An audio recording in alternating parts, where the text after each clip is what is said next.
सत श्री अकाल। तुसीं देख रहे हो पंजाब मेल यूएसए टीवी। मेरा नाम जतਿੰਦਰ ਸਿੰਘ ਖਹਿਰਾ। प्रोग्राम है पंजाब अपडेट और पंजाब अपडेट ਦੇ ਵਿੱਚ ਅਸੀਂ ਉਹ ਖਬਰਾਂ ਲੈਣੇ ਜਿਹੜੀਆਂ ਕਿ ਪੰਜਾਬ ਦੇ ਨਾਲ ਵਾਬਸਤਾ ਹੋਣ। ਪਰ ਫਿਲਹਾਲ ਇੱਥੇ ਜਿਹੜੀ ਖਬਰ ਦੀ ਮੈਂ ਅੱਜ ਸ਼ੁਰੂਆਤ ਕਰ ਰਿਹਾ ਜਿਸ ਖਬਰ ਦੇ ਨਾਲ ਉਹ ਖਬਰ ਪੂਰੀ ਦੁਨੀਆ ਦੇ ਲਈ ਬੜੀ ਅਹਿਮ ਹੈ।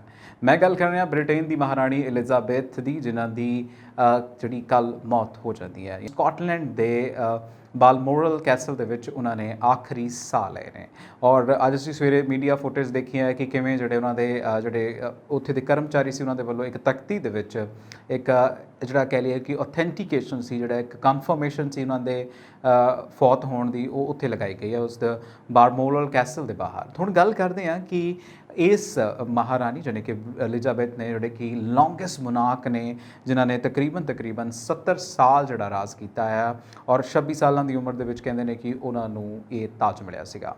ਕਰੀਬ 50,000 ਏਕੜ ਦੇ ਵਿੱਚ ਫੈਲੇ 1,116 ਕਰੋੜ ਰੁਪਏ ਦੇ ਇਸ ਸ਼ਾਨਦਾਰ ਕਿਲੇ ਦੀ ਮਾਲਕ ਮਹਾਰਾਣੀ ਐਲਿਜ਼ਾਬੈਥ ਸੈਕਿੰਡ ਸੀ। ਇਹ ਕਿਲਾ ਸਿਰਫ ਇੱਕ ਪਛਾਣ ਹੈ। ਲੰਡਨ ਦੇ ਵਿੱਚ ਉਹਨਾਂ ਦੇ ਕੋਲ ਬਹੁਤ ਸਾਰੀਆਂ ਹੋਰ ਸ਼ਾਹੀ ਪ੍ਰਾਪਰਟੀਆਂ ਨੇ ਮਹਾਰਾਣੀ ਦੇ ਕੋਲ, ਜਿਨ੍ਹਾਂ ਦੇ ਵਿੱਚ ਅਸੀਂ ਕਹਿ ਸਕਦੇ ਹਾਂ ਕਿ ਇੱਦਾਂ ਦੇ ਕਈ ਸਾਰੇ ਕੈਸਲ ਨੇ, ਮਹਿਲ ਨੇ, ਤਾਜ ਨੇ, ਬੱਗੀਆਂ ਨੇ ਅਤੇ ਗੱਡੀਆਂ ਦੀ ਗਿਣਤੀ ਵੀ ਬੇਸ਼ੁਮਾਰ ਹੈ।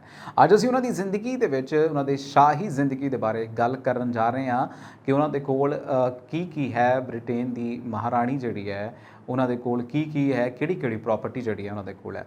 ਐਲਿਜ਼ਾਬੈਥ ਸੈਕਿੰਡ ਜਿਨ੍ਹਾਂ ਦੀ ਅਸੀਂ ਗੱਲ ਕਰਦੇ ਹਾਂ ਕਿ ਬਾਲਮੋਰਲ ਦੇ ਉਹਨਾਂ ਦੇ ਵਿੱਚ ਆਖਰੀ ਸਾਲ ਲਏ ਨੇ। ਮੈਂ ਤੁਹਾਨੂੰ ਉਹਨਾਂ ਦੇ ਕੈਸਲ ਦੀ ਗੱਲ ਦੱਸੀ ਹੈ ਕਿ ਤਕਰੀਬਨ ਇਹ ਜਿਹੜਾ ਕੈਸਲ ਹੈ 50,000 ਏਕੜ ਦੇ ਵਿੱਚ ਫੈਲਿਆ ਹੋਇਆ ਹੈ। ਅਤੇ ਹੁਣ ਗੱਲ ਕਰਦੇ ਹਾਂ ਤਾਜ ਦੇ ਨਾਂ 'ਤੇ ਰੱਖੀ ਜਾਇਦਾਦ ਅਹੁਦੇ 'ਤੇ ਬੈਠੀ ਵਿਅਕਤੀ ਦੀ ਨਿੱਜੀ ਜਾਇਦਾਦ ਨਹੀਂ ਹੁੰਦੀ। ਇਹ ਵੀ ਪਹਿਲਾਂ ਤੁਹਾਨੂੰ ਕਲੀਅਰ ਕਰਦਾ, ਨਾ ਹੀ ਇਹ ਜਾਇਦਾਦ ਸਰਕਾਰ ਦੀ ਹੁੰਦੀ ਹੈ। ਸੋ ਇੱਕ ਸੰਪत्ति ਦਾ ਨਿਯੰਤਰਣ ਅਤੇ ਕੰਟਰੋਲ ਜਿਹੜਾ ਹੈ ਕਰਾਊਨ ਸਟੇਟ ਬੋਰਡ ਦੁਆਰਾ ਕੀਤਾ ਜਾਂਦਾ ਹੈ। ਸੋ ਮਹਾਰਾਣੀ ਦਾ ਸ਼ਾਹੀ ਪਰਿਵਾਰ ਜਿਹੜਾ ਮਹਾਰਾਣੀ ਦਾ ਸ਼ਾਹੀ ਪਹਿਰਾਵਾ ਆ, ਇਹ ਤੁਹਾਨੂੰ ਸਭ ਨੂੰ ਪਤਾ ਹੋਵੇਗਾ ਕਿਉਂਕਿ ਅਸੀਂ ਬਹੁਤ ਵਾਰ ਸੁਣਦੇ ਹਾਂ, ਕਹਿੰਦੇ ਹਾਂ। ਗੱਲ ਹੁੰਦੀ ਹੈ ਕਿ ਮਹਾਰਾਣੀ ਦਾ ਜਿਹੜਾ ਸ਼ਾਹੀ ਪਹਿਰਾਵਾ ਆ ਉਹ ਉਹਨਾਂ ਦੇ ਦਸਤਾਨਿਆਂ ਤੋਂ ਬਿਨਾਂ ਜਿਹੜਾ ਹੈ ਉਹ ਅਧੂਰਾ ਹੈ। ਸੋ ਉਹਨਾਂ ਦੀ ਯਾਤਰਾ ਜਦੋਂ ਹੁੰਦੀ ਸੀ, ਜਦੋਂ ਉਹਨਾਂ ਨੇ ਕਿਸੇ ਮੁਲਕ 'ਚ ਜਾਣਾ ਜਾਂ ਕਿਸੇ ਹੋਰ ਜਗ੍ਹਾ 'ਤੇ ਜਾਣਾ, ਅਤੇ ਉਹਨਾਂ ਦੇ ਨਾਲ 34 ਲੋਕ ਜਾਂਦੇ ਸੀਗੇ ਔਰ ਜਿਨ੍ਹਾਂ ਦੇ ਵਿੱਚ 6 ਉਹਨਾਂ ਦੇ ਜਿਹੜੇ ਸੈਕਟਰੀ ਸੀਗੇ ਔਰ 8 ਬਾਡੀਗਾਰਡ, 2 ਡਰੈਸਰ ਵੀ ਸ਼ਾਮਲ ਨੇ। ਹੁਣ ਅਸੀਂ ਜਾਣਦੇ ਹਾਂ ਕਿ ਬ੍ਰਿਟੇਨ ਦੇ ਰਾਜੇ ਜਾਂ ਮਹਾਰਾਣੀ ਦੇ ਨਾਂ 'ਤੇ ਕੁੱਲ 2.23 ਲੱਖ ਕਰੋੜ ਰੁਪਏ ਦੀ ਜਾਇਦਾਦ ਹੈ। ਤੁਸੀਂ ਇਮੈਜਨ ਕਰ ਸਕਦੇ ਹੋ ਐਡਾ ਵੱਡਾ ਨੰਬਰ, ਯਾਨੀ ਕਿ ਜੇ ਅਸੀਂ ਗੱਲ ਕਰੀਏ 2.23 ਯਾਨੀ ਕਿ 2.23 ਲੱਖ ਕਰੋੜ ਰੁਪਏ ਦੀ ਜਾਇਦਾਦ ਹੈ। ਸੋ ਮੈਨੂੰ ਲੱਗਦਾ ਕਿ ਅਸੀਂ ਇੰਨੀ ਕਦੀ ਸੁਣੀ ਵੀ ਨਹੀਂ ਹੋਣੀ ਹੈ। ਹੁਣ ਗੱਲ ਕਰਦੇ ਹਾਂ ਰਾਜਾ ਜਾਂ ਰਾਣੀ ਦੇ ਤਾਜ ਦੇ ਅਹੁਦੇ ਦੇ ਨਾਲ ਕਿਹੜੀ ਜਾਇਦਾਦ ਹੈ। ਤਕਰੀਬਨ ਇਹ ਗੱਲ ਕਰੀਏ, ਹੁਣ ਅਸੀਂ ਗੱਲ ਕਰਦੇ ਹਾਂ ਤਾਜ ਦੀ।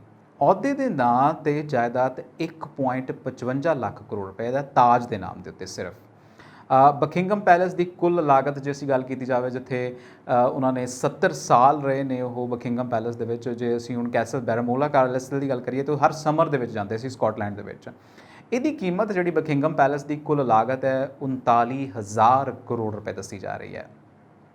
ਉਸ ਤੋਂ ਬਾਅਦ ਜੇ ਅਸੀਂ ਗੱਲ ਕੀਤੀ ਜਾਵੇ ਡਚੀ ਆਫ ਕੋਰਨਵਾਲ ਨਾਂ ਦੇ ਉੱਤੇ ਜਿਹੜੀ ਜਾਇਦਾਦ ਹੈ, ਕੋਰਨਵਾਲ ਦੇ ਉੱਤੇ ਜਿਹੜੀ ਜਾਇਦਾਦ ਹੈ ਉਹ 10,000 ਕਰੋੜ ਰੁਪਏ ਦੀ ਹੈ। ਕੈਂਸਟਿੰਗਨ ਪੈਲੇਸ ਜਿਹੜੀ ਕਿੰਗਸਟਨ ਪੈਲੇਸ ਜਿਹਨੂੰ ਅਸੀਂ ਕਹਿੰਦੇ ਹਾਂ, ਉਹਦੀ ਕੀਮਤ 5,000 ਕਰੋੜ ਰੁਪਏ ਆ। ਔਰ ਉਸ ਤੋਂ ਬਾਅਦ ਜੇ ਅਸੀਂ ਕਹਿੰਦੇ ਹਾਂ ਲੈਂਕੈਸਟਰ ਦੇ ਨਾਂ 'ਤੇ ਜਾਇਦਾਦ, ਡਚੀ ਆਫ ਲੈਂਕੈਸਟਰ ਦੇ ਨਾਂ 'ਤੇ ਜਿਹੜੀ ਜਾਇਦਾਦ ਹੈ 5.96 ਹਜ਼ਾਰ ਕਰੋੜ ਰੁਪਏ ਆ। ਸੋ ਤੁਸੀਂ ਹਿਸਾਬ ਲਾ ਸਕਦੇ ਹੋ ਕਿ ਕਿੰਨੀ ਜਾਇਦਾਦ ਜਿਹੜੀ ਹੈ ਉਸ ਦੀ ਮਾਲਕਨ ਜਿਹੜੇ ਨੇ, ਉਸ ਦੇ ਮਾਲਕੀਅਤ ਜਿਹੜੀ ਹੈ ਉਹ ਸ਼ਾਹੀ ਪਰਿਵਾਰ ਕੋਲ ਆ।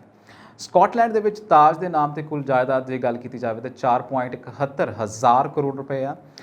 ਇੱਕ ਫੋਰਬਸ ਜਿਹੜੀ ਹੈ ਦੁਨੀਆ ਦੀ, ਤੁਹਾਨੂੰ ਪਤਾ ਹੈ ਕਿ ਫੋਰਬਸ ਅਜਿਹੀ ਮੈਗਜ਼ੀਨ ਹੈ, ਐਸੀ ਰਿਸਰਚ ਮੈਗਜ਼ੀਨ ਹੈ ਜਿਹੜੀ ਕਿ ਦੁਨੀਆ ਦੇ ਸਭ ਤੋਂ ਅਮੀਰ ਲੋਕਾਂ ਦੇ ਬਾਰੇ ਜਿਹੜੀ ਹੈ ਉਹ ਛਾਪਦੀ ਹੈ, ਉਹਨਾਂ ਬਾਰੇ ਇਨਵੈਸਟੀਗੇਟ ਕਰਦੀ ਹੈ। ਫੋਰਬਸ ਦੀ ਰਿਪੋਰਟ ਦੇ ਮੁਤਾਬਕ ਮਹਾਰਾਣੀ ਐਲਿਜ਼ਾਬੈਥ 4,000 ਕਰੋੜ ਰੁਪਏ ਦੀ ਨਿੱਜੀ ਜਾਇਦਾਦ ਦੀ ਮਾਲਕ ਸੀ।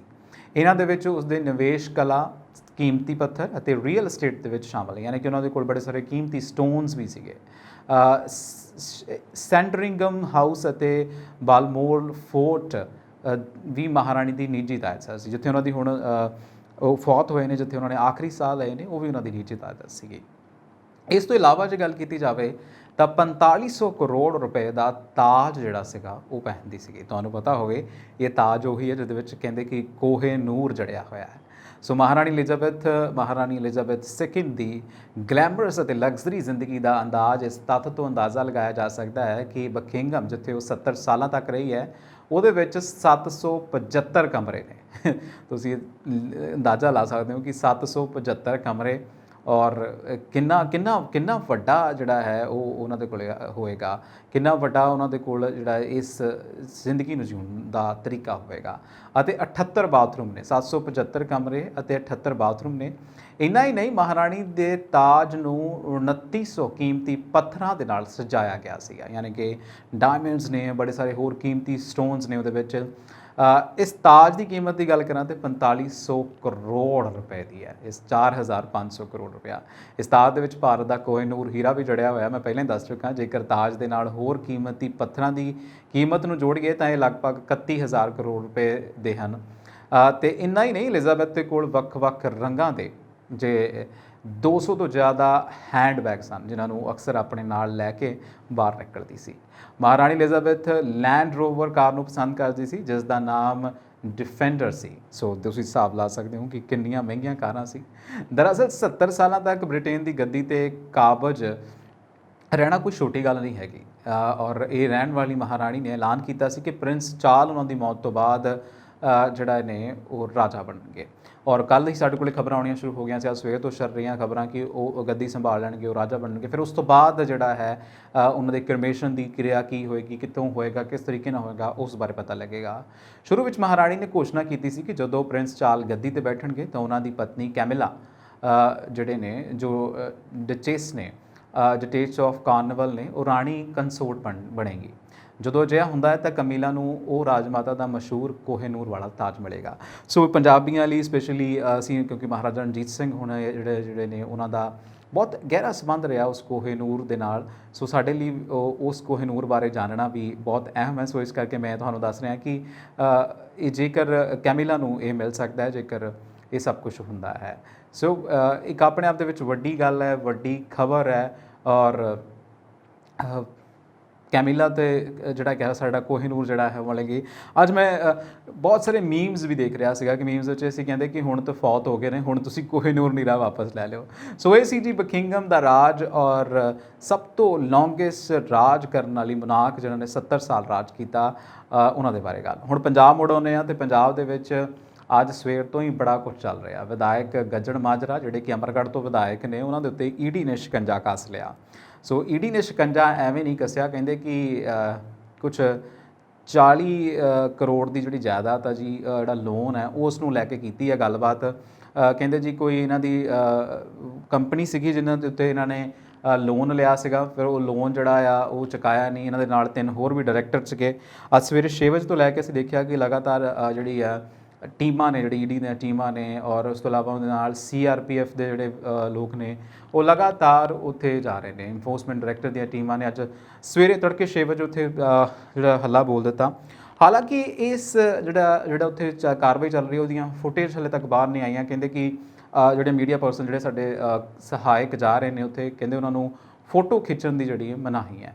ਹਾਲਾਂਕਿ ਇੱਥੇ ਇੱਕ ਹੋਰ ਗੱਲ ਦੇਖਣ ਵਾਲੀ ਹੈ। ਅੱਜ ਜਦੋਂ ਇਸ ਬਾਰੇ ਬਾਕੀ ਆਪ ਦੇ ਜਿਹੜੇ ਮੰਤਰੀ ਨੇ, ਕੈਬਨਿਟ ਮਿਨਿਸਟਰਸ ਨੇ, ਉਹਨਾਂ ਨੂੰ ਪੁੱਛਿਆ ਗਿਆ, ਉਹਨਾਂ ਨੇ ਕਿਹਾ ਕਿ ਤੁਸੀਂ ਅੰਦਾਜ਼ਾ ਲਾ ਸਕਦੇ ਹੋ ਇਸ ਗੱਲ 'ਤੇ ਕਿ ਭਾਜਪਾ ਦਾ ਇਹ ਤਰੀਕਾ ਰਿਹਾ ਆ, ਇਸ ਕਰਕੇ ਭਾਜਪਾ ਜਿਹੜੀ ਆ ਚਾਹੁੰਦੀ ਨਹੀਂ ਕਿ ਲੋਕ ਕੰਮ ਕਰਨ, ਔਰ ਇਸ ਕੰਮ ਦੇ ਕਰਕੇ ਹੀ ਜਸਵੰਤ ਸਿੰਘ ਗੱਜਣ ਮਾਜਰਾ ਦੇ ਉੱਤੇ, ਉਹਨਾਂ ਦੇ ਪਰਿਵਾਰ ਦੇ ਨਾਲ ਸੰਬੰਧਿਤ ਕਾਰੋਬਾਰੀ ਅਦਾਰਿਆਂ ਦੇ ਉੱਤੇ ਹਮਲਾ ਕੀਤਾ ਗਿਆ।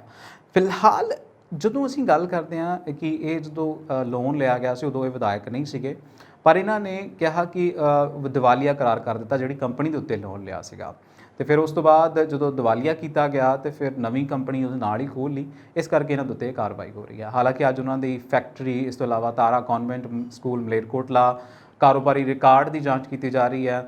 ਛਾਪਿਆਂ ਦੌਰਾਨ ਈਡੀ ਦੀ ਟੀਮ ਦੇ ਨਾਲ CRPF ਦੇ ਬੜੇ ਸਾਰੇ ਨੌਜਵਾਨ ਨੇ ਜਿਹੜਾ ਨੇ ਫੋਟੋਜ਼ ਜਿਹੜੀ ਆ ਫੋਟੋਗ੍ਰਾਫੀ ਕਰਨਾ ਜਿਹੜਾ ਮਨਾ ਕਰ ਦਿੱਤਾ ਮੀਡੀਆ ਪਰਸਨਸ ਨੂੰ।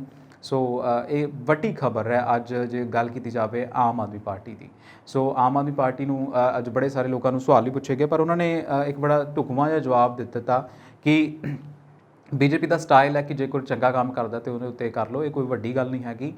ਸਾਡੇ ਬੰਦੇ ਠੀਕ ਨੇ ਤੇ ਨਿਕਲ ਆਉਣਗੇ। ਤਾਰਾ ਗਰੁੱਪ ਆਫ ਕੰਪਨੀਜ਼ ਜਿਹੜੀ ਸੀਗੀ ਉਸ ਨੂੰ ਲੈ ਕੇ ਇਹ ਜਿਹੜਾ ਇੱਕ ਪੂਰੀ ਕਹਿ ਲਈਏ ਕਿ ਕਸ਼ਮਕਸ਼ ਹੈ। ਡਾਇਰੈਕਟਰ ਦੇ ਬਾਕੀ ਡਾਇਰੈਕਟਰਾਂ ਦੇ ਘਰਾਂ ਦੇ ਵਿੱਚ ਵੀ ਛਾਪੇ ਮਰੇ ਨੇ। ਵਿਧਾਇਕ ਗੰਜਨ ਮਾਜਰਾ ਦੀ ਪਿੰਡ ਵਿਚਲੀ ਰਿਹਾਇਸ਼ ਜਿੱਥੇ ਉਹ ਰਹਿੰਦੇ ਨੇ ਤੇ ਕਨਵੈਂਟ ਸਕੂਲ ਤਾਰਾ ਉੱਥੇ ਵੀ ਉਹ ਗਏ ਨੇ। ਇਸ ਤੋਂ ਇਲਾਵਾ ਤਾਰਾ ਸਟੇਟ ਗੌਸਪੁਰਾ ਦੇ ਉੱਤੇ ਬਾਹਰ ਵੀ ਜਿਹੜੇ ਨੇ ਈਡੀ ਦੇ ਅਫਸਰ ਤੈਨਾਤ ਨੇ, ਉੱਥੇ ਵੀ ਜਿਹੜਾ ਹੋ ਸਕਦਾ ਹੈ ਕਿ ਕੁਛ ਨਾ ਕੁਛ ਮਿਲ ਸਕੇ ਤੇ ਬਹੁਤ ਕੁਛ ਹੋਰ ਜਿਹੜਾ ਨਿਕਲ ਕੇ ਸਾਹਮਣੇ ਆ ਸਕਦਾ ਹੈ ਇਹਨਾਂ ਸਾਰੀਆਂ ਖਬਰਾਂ ਦੇ ਵਿੱਚੋਂ। ਪਰ ਦੇਖਣ ਵਾਲੀ ਗੱਲ ਹੈ ਕਿ ਜਾਂ ਤੇ ਫਿਰ ਈਡੀ ਦਾ ਜਿਹੜਾ ਹੈ ਉਦੋਂ ਕੰਮ ਆਉਂਦਾ ਜਦੋਂ ਸੈਂਟਰ ਨੇ ਕੁਛ ਕੱਢਣਾ ਹੋਵੇ, ਜਾਂ ਫਿਰ ਅਸੀਂ ਕਹਿੰਦੇ ਹਾਂ ਕਿ ਉਦੋਂ ਆਉਂਦਾ ਹੈ ਜਦੋਂ ਈਡੀ ਨੂੰ ਲੱਗਦਾ ਹੈ ਕਿ ਵਾਕਈ ਕੁਛ ਹੋਇਆ। ਹੁਣ ਜੇ ਅਸੀਂ ਮਾਜਰਾ ਸਾਹਿਬ ਦੀ ਗੱਲ ਕਰੀਏ ਤਾਂ ਇਹਨਾਂ ਦੇ ਕੇਸ ਦੇ ਵਿੱਚ ਕੀ ਹੁੰਦਾ ਹੈ, ਜਸਵੰਤ ਸਿੰਘ ਹੁਣਾਂ ਦੇ ਕੇਸ ਦੇ ਵਿੱਚ ਕੀ ਹੈ, ਇਹ ਸਮਾਂ ਦੱਸੇਗਾ। ਪਰ ਸਮੇਂ ਤੋਂ ਪਹਿਲਾਂ ਇਸ ਬਾਰੇ ਵੀ ਜਾਣਕਾਰੀ ਰੱਖਣੀ ਬਹੁਤ ਜ਼ਰੂਰੀ ਹੈ ਕਿ ਕਿਉਂ ਹੋ ਰਿਹਾ, ਕਿਸ ਤਰੀਕੇ ਦੇ ਨਾਲ ਹੋ ਰਿਹਾ ਗੰਜਨ ਮਾਜਰਾ ਦਾ, ਔਰ ਕੀ ਵਾਕਈ ਹੀ ਇਹ ਦੋਸ਼ੀ ਨੇ, ਕਿਉਂਕਿ ਹਲੇ ਕੁਝ ਕਲੀਅਰ ਨਹੀਂ ਹੋਇਆ, ਇਹ ਪਤਾ ਲੱਗੇਗਾ।